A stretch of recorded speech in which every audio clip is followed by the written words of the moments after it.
Hello students, welcome to my class. আজি অনুশীলনী 5.2 প্ৰথমতে কোৱেশ্চন নম্বৰ 4 লৈছো। ইয়াত দিয়া আছে 3, 8, 13, 18 সমান্তৰাল প্ৰগতিটোৰ কোনটো পদ 78 হ'ব। তাৰমানে এই এপিটোৰ কোনটো পদ মানে কোনটো টাৰ্ম 78 হ'ব। যে নহওক ইয়াতে দিয়া আছে আমি জানো এ মানে প্ৰথম পদ বা first term A is given. এইটো কোৱেশ্চন ইমানখিনি। এ মানে 3, ডি কিমান হ'ব, ডি মানে সাধাৰণ অন্তৰ কমন ডিফাৰেন্স। সেকেন্ড টাৰ্মৰ পৰা ফাৰ্স্ট টাৰ্মটো মাইনাস কৰা, পিছৰটোৰ পৰা আগৰটো মাইনাস কৰিব লাগে। এইটো কিমান হ'ব 5। তো আমাৰ কৈছে যে এনেকৈ গৈ আছে, ধৰি লোৱা ফাৰ্স্ট পজিশ্যনত 3 আছে, সেকেন্ড পজিশ্যনত 8 আছে, থাৰ্ড টাৰ্ম বা তৃতীয় পজিশ্যনত তোমাৰ 13 আছে, 18 আছে, এনেকৈ গৈ গৈ গৈ গৈ লাষ্টত 78 আছে। লাষ্টত 78 আছে। এই 78 পদটোৰ এই পদটো কোনটো পদ বুলি কৈছে, কোনটো মানে কেই নম্বৰ। ধৰিলো আমি চেয়াৰ বুলি ক'লে প্ৰথম চেয়াৰত 3 বহি আছে, সেকেন্ড চেয়াৰত 8 বহি আছে, থাৰ্ড চেয়াৰত 13 বহি আছে, ফোৰ্থ চেয়াৰত 18 বহি আছে, এনেকৈ গৈ গৈ গৈ গৈ কোনটো চেয়াৰত 78 বহিছে মানে লাষ্টৰ মানুহজন 78, সেই চেয়াৰটোৰ নাম্বাৰ কিমান মানে ক্ৰমিক যদি আমি নাম্বাৰ সিৰিয়াল নাম্বাৰ যদি দি যাওঁ, এই 78 বোলা মানুহজন যিটো চকীত বহি আছে সেই চকীটোৰ নম্বৰ কিমান হ'ব সেইটো উলিয়াব লাগে। ঠিক আছে, তো এইটো হৈ গ'ল আমাৰ অন্তিম পদ। অন্তিমত কোন বহি আছে 78। তো ইয়াতে অন্তিম পদ বা এনতম পদ যিটো কোৱা যায় A N is nth term is 78। তো পদৰ সংখ্যা উলিয়াবলৈ কোনটো পদ তাৰমানে নাম্বাৰ অফ টাৰ্মছ সেইটো আমি উলিয়াব লাগে। তো সেইটো কয় এন। কোনটো পদ বুলি ক'লে সদায় মনত ৰাখিবা এনটো আমি উলিয়াব লাগে। ঠিক আছে, তো এতিয়া আমি জানো ফৰ্মুলাটো আছে since a plus n minus 1, যেহেতু a plus n minus 1 into D equals a n আছিলে, তো a n ৰ ভেলু দিয়া থাকিলে সদায় আমি সমান চিহ্নৰ সোঁফালে অৰ্থাৎ ৰাইট সাইডত আমি লিখিম। ঠিক আছে, a মানে আছে 3 প্লাছ n টো আমি ওলাব লাগে। তো ডি মানে কিমান আছে, ডি মানে আছে 5, এ এন মানে কিমান আছে 78। আমি গোটেইকেইটা লিখিলোঁ। ফাৰ্ষ্টতে 3 টো সাইড চেঞ্জ কৰিম। তো n মাইনাছ 1 ইন্টু 5, তো 78 মাইনাছ 3 একদম ইজি। তো আমি প্ৰথমতে এইটো n মাইনাছ 1 এই 5টো আমি সাইড চেঞ্জ কৰিম, তলত আহি যাব। তো 78 মাইনাছ 3 আমি পাম 75। তো 5 দি আমি 75 কাটিব পাৰোঁ 15 টাইম। তো এতিয়া n মাইনাছ 1টো আমি সাইড চেঞ্জ কৰিম। এইটো 15 মাইনাছ 1 আছিলে, এইটো প্লাছ 1 হৈ গ'ল হয়নে। তো n ৰ ভেলু আমি কিমান পাম, দেয়াৰফৰ n ইকুৱেল টু 16। এতেকে 16তম মিন 16th টাৰ্ম, 16তম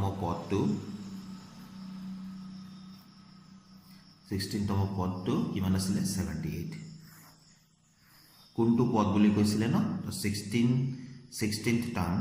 16তম পদটো 78। এতিয়া আমি ষ্টুডেণ্টছ কুৱেশ্যন নম্বৰ 5টো লৈছোঁ। তলৰ প্ৰতিটো সমান্তৰ প্ৰগতিৰ পদৰ সংখ্যা নিৰ্ণয় কৰা। দুটা সমান্তৰ প্ৰগতি দিয়া আছে, পদৰ সংখ্যা নিৰ্ণয় কৰিব লাগে। তো এতিয়া ইয়াত দেখাত 1 2 3 4 আছে, কিন্তু মাজত ডট ডট ডট ডট আছে। তো ইয়াত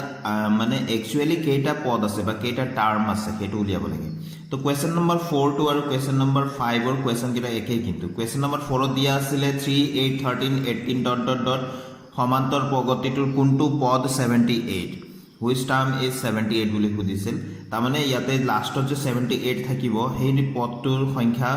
কিমান হ'ব সেইটো। ইয়াতো সেই একেই কথা যে লাষ্টত যে 205 আছে, এনেকৈ গৈ গৈ গৈ গৈ যদি আমি হিচাপ কৰোঁ এইটো কেই নম্বৰত পৰিব সেইটো আমি উলিয়াব লাগে। ঠিক আছে, তো কুৱেশ্যন নম্বৰ 4 and 5টো একেই। তো মই ফাৰ্ষ্ট কুৱেশ্যনটো লিখি ল'লোঁ। 7, 13, 19 আৰু 205 দিয়া আছে। তো ইয়াত a ইকুৱেল a মানে ফাৰ্ষ্ট টাৰ্ম প্ৰথম পদটো a কিমান আছে 7 আছে, ডি কমন ডিফাৰেন্স বা সাধাৰণ অন্তৰ, পিছৰটোৰ পৰা আগৰটো মাইনাছ কৰিব লাগে। তো 13ৰ পৰা 7 মাইনাছ কৰিম 6 পাম ন। লাষ্ট পদ এনতম পদ বা অন্তিম পদ কিমান আছে এ এন। আমি এ ওপৰত লিখিম, এনটো তলত লিখিম। কিতাপত চাই ল'বা ভালকৈ কেনেকৈ লিখা আছে। তো এইটো আমাৰ 205। ঠিক আছে, এইটো 205 আমি কি উলিয়াব লাগে পদৰ সংখ্যা।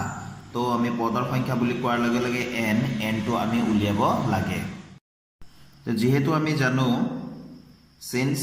a plus n minus 1 into D equals a n, তো এৰ ভ্যালু আমি পাতি দিলো 7 প্লাস কমপ্লিটলি একে কোয়েশ্চন নম্বৰ 4 আৰু 5 টু গুটে একে n-1 ইনটু d মানে 6 আছে an means 205 ঠিক আছে তো প্ৰথমতে এই 7 টো আমি সাইড চেঞ্জ কৰিম n-1 ইনটু 6 205 7 ঠিক আছে তো n-1 6 টো আমি সাইড চেঞ্জ কৰিম তলত আহি যাব 205 ৰ পৰা কিমান হ'ব 198 হ'ব no 6 3 ja 18 6 3 ja 18 33 হ'ব তো n equals 33 a minus 1 to ইফালে আহি গ'ল plus 1 therefore n equal to এটো কিমান হ'ব 34 এটো এটা আনসার হ'ব এটাকে পদৰ সংখ্যা ইয়াত কিমান n 34 ঠিক আছে তো কোয়েশ্চন নম্বৰ 5 or 2 লৈছো ইয়াতে a আছে 18 d হ'ব 15 and half minus 18 তো কিমান হ'ব এটো 15 and half minus 18 15.5 তাৰমানে 18 ৰ পৰা 15.5 মাইনাস কৰিব লাগে 15 and half মাইনাস কৰিব লাগে কিমান হ'ব তোমাৰ ধৰা 18 रुपीस পকেটত আছে তো 15 and half মানে 15.5 টকা তুমি কিবা এটা বস্তু কিনিব লাগে তো কিমান টকা পকেটত থাকিব হয়নে তো কিমান থাকিব তোমালোকৰ তো 2 and half থাকিব হয়নে তো 2 to the 415 5/2 হ'ব আলটিমেটলি ঠিক আছে বুজি পাইছা এটো 18 minus 15 and half হলে 18 or 15 and half গলে কিমান হ'ব 2 and half থাকিব 15 and half and 18 এটো কোনটো 18 টু ডাঙৰ গতিকে 18 ৰ সাইনটোৱে থাকিব মানে নহলে এটো তোমালোকে ভগ্নাংশটো কৰিব পাৰা এটো এটা নিয়ম মই শৰ্টকাট বুলি কৈছিলো নহলে ভগ্নাংশ তোমালোকে কৰিব পাৰা 15 টু যত কিমান হ'ব তলৰটো লগত পূৰণ ওপৰটো লগত যোগ কৰিম ন তলৰটো লগত মাল্টিপ্লাই কৰি ওপৰটো এড কৰিম তো 15 টু যা 30 প্লাস 1 31/2 মাইনাস 18 এটো হয় এতিয়া আমি ইয়াত এলসিএম টো 2 এ হ'ব 31 মাইনাস 18 টু যা 36 তো এটো কিমান হ'ব মাইনাস 5/2 এটোই ওলাইছিলে ন তো শর্টকাটত এনেকৈও কৰিব পাৰা তোমালোকে শৰ্টকাটত এনেকৈও কৰিব পাৰা নহলে দিগলকে এনেকে বুজি নাপালে এটো যদি বুজি নপা এটো শর্টকাট আৰু 18 ৰ পৰা 15.5 টকা 18 টকা আছিল পকেটত 18 টকাৰ পৰা 15.5 টকা তুমি খৰচ কৰিলে কিমান টকা থাকিব 8 টকা থাকিব 18 ডাঙৰ নে 15 ডাঙৰ 18 ডাঙৰ গতিকে তাৰ সাইনটোৱে থাকিব মাইনাস মাইনাস তো হেতুকে আমি যদি এনেকে কৰো এটো কৰি দেখাব পাৰা এনেকে কৰিলেও হ'ব তো ঠিক আছে এইকেটা হল মানে সময় বচোৱাৰ কায়দা বিলাক তো হয় এই ধৰণে কৰিবা নহলে এই ধৰণে কৰিবা ঠিক আছে তো এতিয়া অন্তিম পদটো কি দিয়া আছে অন্তিম পদ -47 দিয়া আছে আমি কি উলিয়াব লাগে n উলিয়াব লাগে তো n টু n মানে পদৰ সংখ্যা তোমাক যদি অন্তিম পদ উলিয়াব দিয়ে a n টু দিয়া না থাকিব তাৰ মানে তেতিয়া আমি এটো উলিয়াব লাগিব আমাক যদি সাধাৰণ অন্তৰ উলিয়াবা ap টুৰ সাধাৰণ অন্তৰ উলিয়া বুলি কলে d টু উলিয়াব লাগিব ap টুৰ প্ৰথম পদ উলিয়াবা বুলি কলে a টু উলিয়াব লাগিব ঠিক আছে ap টুৰ অন্তিম পদ বা n তম পদটো উলিয়া বুলি কলে an টু উলিয়াব লাগিব আৰু পদৰ সংখ্যা বুলি কলে n উলিয়াব লাগিব তো আমাক পদৰ সংখ্যা উলিয়াব দিছে তো আমি জানো বা যেহেতু বুলি লিখিলে হল a plus n minus 1 into d equals an এটো ফর্মুলা হয় তো a মানে আছে 18 plus n minus 1 into d d মানে আমাৰ কিমান ওলাইছিলে -5/2 ব্র্যাকেট দিব লাগিব মাইনাস থাকিলে an মানে আছে -47 তো 18 টো আগতে সাইড চেঞ্জ কৰিম তো n-1 into -5/2 এটো লিখিলো এগুলো -47 আৰু 18 টো ইফালে আহিলে -18 হ'ব তো n-1 into -5/2 আৰু ইফালে কিমান হ'ব মাইনাসে হ'ব কিন্তু আমি প্লাস কৰিম নহয় জানো এটা 15 5 4 কে 5 কে 6 65 হ'ল তো n-1 আমি এতিয়া সাইড চেঞ্জ কৰিম এটো কি হ'ব -5 টু তলত 2 টু ওপৰত যাব আৰু আগৰ পাই -65 আছিল নহয় জানো তো এটো -5 টু এনেকে 65 ৰ তলত আহিলে আৰু 2 টু এনেকে গৈ প্লে 65 ৰ লগত পূৰণ হ'ব -65 ৰ লগত পূৰণ হ'ব ঠিক আছে তো 5b 65 ও কাটিব পাৰো 13 মাইনাস মাইনাস ক্যান্সেল হল তলে উপরে মাইনাস মাইনাস প্লাস হৈ গল 5 13 যা 65 তো ইয়াতে n 1 to -1 to side change কৰিম কিমান হ'ব ইয়াতে 2 13 যা 26 আৰু -1 টো এইফালে আহি গ'ল +1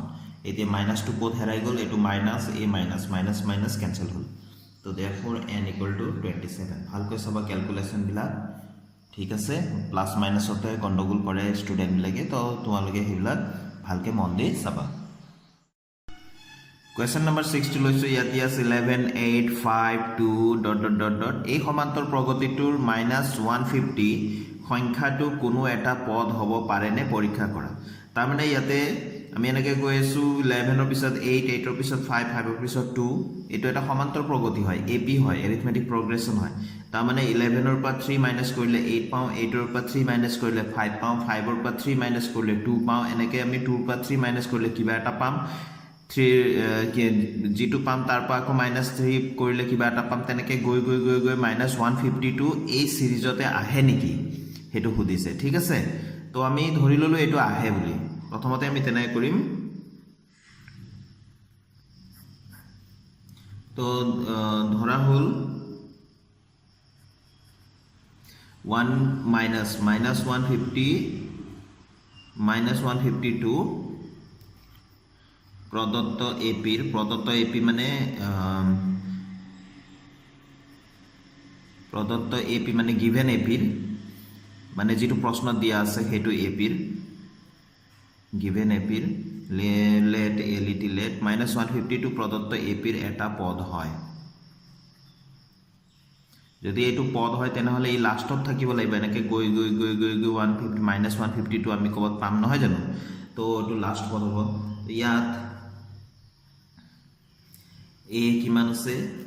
a মানে ফার্স্ট টার্ম প্ৰথম পদ কিমান আছে 11 আছে d কিমান হ'ব তো পিছৰটোৰ পৰা আগৰটো মাইনাস কৰিব লাগিব 8 - 11 আগৰটোৰ পৰা নহয় কিন্তু পিছৰটোৰ পৰা আগৰটো মাইনাস কৰিম 8 - 11 এটোৰ পৰা -3 তো d2 আমাৰ যিকোনো হ'ব পাৰে d2 প্লাস অটো পজিটিভ হ'ব পাৰে নেগেটিভ হ'ব পাৰে সাধাৰণ অন্তৰ d মানে কি সাধাৰণ অন্তৰ বা কমন ডিফাৰেন্সটো আমাৰ মাইনাসটো হ'ব পাৰে প্লাসটো হ'ব পাৰে শূন্যও হ'ব পাৰে হেতু মনত ৰাখিবা তোমালোকে তাৰ পিছত তোমাৰ ইয়াতে an টো আমি যেহেতু এটো অন্তিম -150 টো এটা পদ হয় বুলি কৈছো এটা টার্ম হয় যেটো গিভেন AP আছে তাৰ এটা টার্ম হয় বুলি কৈছো গতিকে এটো যদি হয় তেনেহলে তাক লাষ্ট an টো আমি ধৰিব লাগিব nতম পদটো 150 তাৰ পিছত আমি তেনেহলে এটো পদ যদি হয় কেই নম্বৰ পদ হয় এটো উলিয়াব লাগিব তাৰ মানে n টো আমি উলিয়াব লাগে তাৰ মানে ঠিক আছে চাবা গুটিকেটাতে n উলিয়াইছো Question number 4 তো উলিয়াইছো question number 5 তো উলিয়ালো question number 6 তো n উলিয়াইছো question কেটা তোমালকে চাবা প্ৰশ্নৰ ধৰণ কেটা তাত কি ল্যাঙ্গুৱেজ কেনেকে ধৰণে তাত কৈছে প্ৰকাশ কৰিছে কথাবিলাক তো গুটেকেটাতে আমি n উলিয়াইছো কিন্তু প্ৰশ্নবিলাক অকমান বেলেগ তোমালকে হেতু মন কৰিব লাগিব প্ৰশ্ন কেটা বুজি পাব লাগিব তো যেহেতু আমি জানো a + n - 1 * d = an ফর্মুলাটো কিন্তু এটো হয় an = a + n - 1 * d তো তোমালকে ভাবিব পাৰা যে সাৰে কিয় উল্টাকৈ লিখি আছে কিয় উল্টাকৈ লিখি আছো কাৰণ an ৰ ভ্যালু যদি দিয়া থাকে হেতুক আমি সদায় সমান চিনৰ সোঁফালে লিখিলে আমাৰ সুবিধা হয় সেই কাৰণে অন্য একো কথা নাই a মানে 11 + n - 1 * d মানে -3 আছে তো an মানে -150 ঠিক আছে তো এতিয়া আমি 11 টো আমি সাইড চেঞ্জ কৰিম n - 1 * -3 ইয়াত সদায় একো চিন নাই মানে পূৰণ চিন আছে পূৰণ চিন মানে মাল্টিপ্লিকেশন আমি মাল্টিপ্লিকেশন সাইনটো দিবই লাগে আৰু মাইনাস থাকিলে আমি সদায় ব্ৰেকেট ইউজ কৰিম তো এটো কি হ'ব -150 আৰু 11 টো সাইড চেঞ্জ আহিলে -11 হ'ল এতিয়া n - 1 এটো হ'ব -161 হয়নে এই দুটো প্লাস কৰিলে দুইটা যেহেতু সেম সাইন আছে তো প্লাসে হ'ব একে চিন থাকিলে সদায় যোগ হ'ব কিন্তু দুইটাই মাইনাস আছে কাৰণে মাইনাসত হ'ব আনসাৰটো আৰু -3 ইয়াত পূৰণ হৈ আছে ই যাব তলত ঠিক আছে তো এতিয়া এটো মাইনাস তো প্লাস হৈ গ'ল এটো কাটাকুটিও না যায় 161 ক 3 দি কমপ্লিটলি ডিভিজিবল নহয় মানে কমপ্লিটলি বিভাজ্য নহয় তো এতিয়া ইয়াৰ পৰা n টো আমি উলিয়াব লাগে -1 টো আমি সাইড চেঞ্জ কৰিম এটো মাইনাস ক্যান্সেল হ'ল থাকি গ'ল 161/3 আৰু a -1 টো এফালে হৈ গ'ল +1 হ'ল তো এতিয়া এফালে 3 161 + 3 * 3 ন 3 * 1 = 3 হ'ল তো এইটো 3164 হ'ল 164 হ'ল ইয়াতে 164 এতিয়া 3 ৰে ডিভাইড কৰি চাওঁ কমপ্লিটলি ডিভিজিবল হয় নে নহয় 164 টো মানে সম্পূৰ্ণ বিভাজ্য হয় নে নহয় 3 5 গুণ 15 3 5 = 15 ইয়াৰ পৰা 1 আহিলে ইয়াৰ পৰা 4 আহিলে তো 3 4 = 12 তো ইয়াতে 2 বাকি থাকিল নহয় জানো তো এতেকে n কিমান পালো n 54 টো আনসার হৈ গল তলত 3 আছিল বাকি কিমান থাকিলে ৰিমাইন্ডাৰ টো কিমান থাকিলে 2 থাকিলে 2 আমি এনেকে লিখিম ঠিক আছে তো n ৰ ভ্যালুটো সদায় মন কৰিবা n হৈ গল পদৰ সংখ্যা হেতুৰ কাৰণে n টো কেতিয়াও আমাৰ ফ্ৰেকশনত ওলাব নোৱাৰে দশমিকত ওলাব নোৱাৰে আৰু ঋণাত্মকো হ'ব নোৱাৰে হেতু আমি সদায় মনত ৰাখিম তো যেহেতু n টো ফ্ৰেকশনত আহিলে এইখিনিতে আমি শেষ কৰিব পাৰো ভগ্নাংশত আহিলে তো এতেকে আমি লিখিম therefore লিখিম therefore এতেকে -152 প্ৰদত্ত ap ৰ পদ হ'ব নোৱাৰে তো ষ্টুডেন্টস আজিৰ ভিডিও মই ইয়াতে সামৰিছো আশা কৰো মোৰ ভিডিও বিলাকে তোমালোকৰ পঢ়াশনাত সহায় কৰি আছে তোমালোকে অংক ভালকে শিকিব পাৰি আছা যদি ভাল লাগিছে মোৰ ভিডিও তেনেহলে শিওৰ লাইক এটা কৰি যাবা যদি মোৰ চেনেল সাবস্ক্ৰাইব কৰা নাই প্লিজ সাবস্ক্ৰাইব কৰিবা আৰু নিজৰ ফ্ৰেণ্ডছকো সাবস্ক্ৰাইব কৰাবা বুলি মই আশা ৰাখিলো থ্যাংক ইউ ফৰ ওয়াচিং